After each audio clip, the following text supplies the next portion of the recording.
ಹರೇ ಕೃಷ್ಣ. ಆತ್ಮೀಯರೆಲ್ಲರಿಗೂ ಕಲ್ಯಾಣಿ hidden ವೈಬ್ಸ್ಗೆ ಸ್ವಾಗತ. ಯಾ ದೇವಿ ಸರ್ವಭೂತೇಷು ಶಕ್ತಿರೂಪೇಣ ಸಂಸ್ಥಿತಾ ನಮಸ್ತಸ್ಯೈ ನಮಸ್ತಸ್ಯೈ ನಮಸ್ತಸ್ಯೈ ನಮೋ ನಮಃ.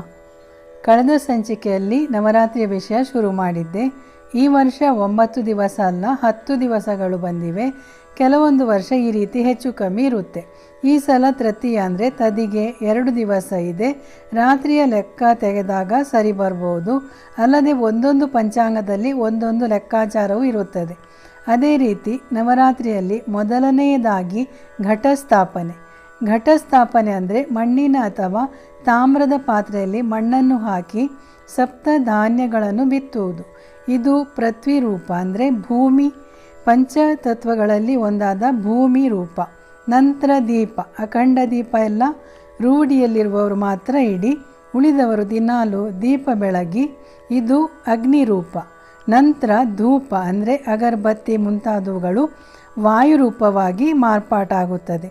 ಇನ್ನು ಜಲ, ಇದು ಕಲಶ ಸ್ಥಾಪನೆ ಮೂಲಕ ಅಸ್ತಿತ್ವದಲ್ಲಿ ಇರುತ್ತದೆ. ಮತ್ತು ಆಕಾಶ ತತ್ವವನ್ನು ಬೇರೆ ಬೇರೆ ರೀತಿಯಲ್ಲಿ ಹೇಳುತ್ತಾರಾದರೂ ನಾವು ಉಪವಾಸವಿದ್ದು ನಮ್ಮ ಶರೀರ ಮನಸ್ಸನ್ನು ಖಾಲಿಯಾಗಿಡಬೇಕು, ಎಂಪ್ಟಿನೆಸ್. ಆಗ ಈ ವಿಶೇಷವಾದ ಕಾಲದಲ್ಲಿ ಇರುವ ಪಾಸಿಟಿವ್ ಎನರ್ಜಿಯನ್ನು ನಾವು ಸ್ವೀಕರಿಸಲು ಶೇಖರಿಸಲು ಸಹಕಾರಿಯಾಗುತ್ತೆ. ನಾವು ಮೊದಲೇ ಹೊಟ್ಟೆಯಲ್ಲಿ ಮನಸ್ಸಿನಲ್ಲಿ ಏನೇನೋ ತುಂಬಿಸಿಕೊಂಡಿದ್ದರೆ ನವರಾತ್ರಿ ಆಗಲಿ ಶಿವರಾತ್ರಿ ಆಗಲಿ ಆಯಾ ಸಮಯದಲ್ಲಿರುವ ಎನರ್ಜಿಯನ್ನು ಪಡೆಯಲು ಅನರ್ಹರಾಗುತ್ತೇವೆ. ಇದಕ್ಕಾಗಿಯೇ ಉಪವಾಸವಿರಬೇಕು. ಬೇರೆ ಏನು ಹೆಚ್ಚಿನ ಮಾತುಕತೆ ಆಡದೆ, ಯೋಚನೆ ಮಾಡದೆ, ಸ್ತೋತ್ರ ಪಠಣೆ ಮಂತ್ರ ಜಪ ಮಾಡ್ತಾ ಇರಬೇಕು ಎಂದು ಹೇಳುವುದು. ಈ ರೀತಿ ಇದ್ದರೆ ಮಾತ್ರ ದೇವರ ಸಂಪೂರ್ಣ ಅನುಗ್ರಹ ಸಿಗಲು ಸಾಧ್ಯ. ಈಗ ಇಷ್ಟು ಹೇಳಿದ್ರಲ್ಲಿ ನಿಮ್ಮ ಮನೆತನದಲ್ಲಿ ರೂಢಿ ಇದ್ದರೆ ಮಾತ್ರ ಮಾಡಿ.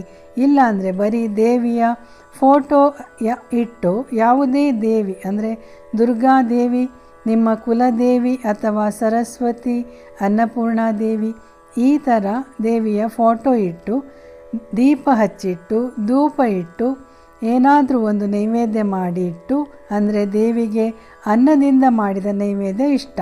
ಗುಡಾನ್ನ ಅಂದರೆ ಬೆಲ್ಲದ ಅನ್ನ, ಪೊಂಗಲ್, ಮೊಸರನ್ನ, ಚಿತ್ರಾನ್ನ, ಪಾಯಸ ಈ ರೀತಿಯ ಆಹಾರವನ್ನು ಮಾಡಿ ನಿವೇದಿಸಿ. ಏನೂ ಸಾಧ್ಯ ಇಲ್ಲ ಅಂದರೆ ಹಾಲು, ಹಣ್ಣು, ಕಲ್ಲು ಸಕ್ಕರೆ, ಡ್ರೈ ಫ್ರೂಟ್ಸ್ ಇಟ್ಟು ಪೂಜೆ ಮಾಡಿ. ದೇವಿಯು ಸ್ತುತಿ ಪ್ರಿಯಳು. ಶಿವನಿಗೆ ಅಭಿಷೇಕ ಹೇಗೆ ಪ್ರಿಯವೋ ಹಾಗೆ ದೇವಿಗೆ ಸ್ತೋತ್ರ ಹೇಳ್ತಾ ಮಂತ್ರ ಜಪ ಮಾಡ್ತಾ ಇದ್ದರೆ ಪ್ರಸನ್ನಳಾಗುತ್ತಾಳೆ. ಧೂಪ ದೀಪ ನೈವೇದ್ಯ, ಗಂಧ ಕುಂಕುಮ ಅರಶಿನ ಹಚ್ಚಿ ಹೂ ಹಾಕಿ ಪೂಜೆ ಮಾಡಿದರೆ ಇದು ಪಂಚೋಪಚಾರ ಪೂಜೆ ಆಯಿತು. ಇಷ್ಟೆಲ್ಲ ಮಾಡುವಾಗ ನಾವು ಕೂಡ ಅರಸಿನ ಕುಂಕುಮ ಗಂಧ ಭಸ್ಮ ಹಚ್ಚಿಕೊಂಡಿರಬೇಕು. ನಿಮಗೆ ಗೊತ್ತಿದ್ದರೆ ಸ್ತೋತ್ರ ಪಠಣೆ ಮಾಡಿ. ನಮ್ಮ ಚಾನಲ್ನಲ್ಲೇ ದುರ್ಗಾ ಸಪ್ತಶತಿಯ ಕೆಲವು ಅಧ್ಯಾಯದ ಪಾರಾಯಣ ಮಾಡಿರುವುದು ಇವೆ. ಅಲ್ಲದೆ ಅನ್ನಪೂರ್ಣ ಸ್ತೋತ್ರ, ಮೀನಾಕ್ಷಿ ಸ್ತೋತ್ರ, ದುರ್ಗಾ ಕವಚ, ಲಲಿತಾ ತ್ರಿಶತಿ ಇವೆ.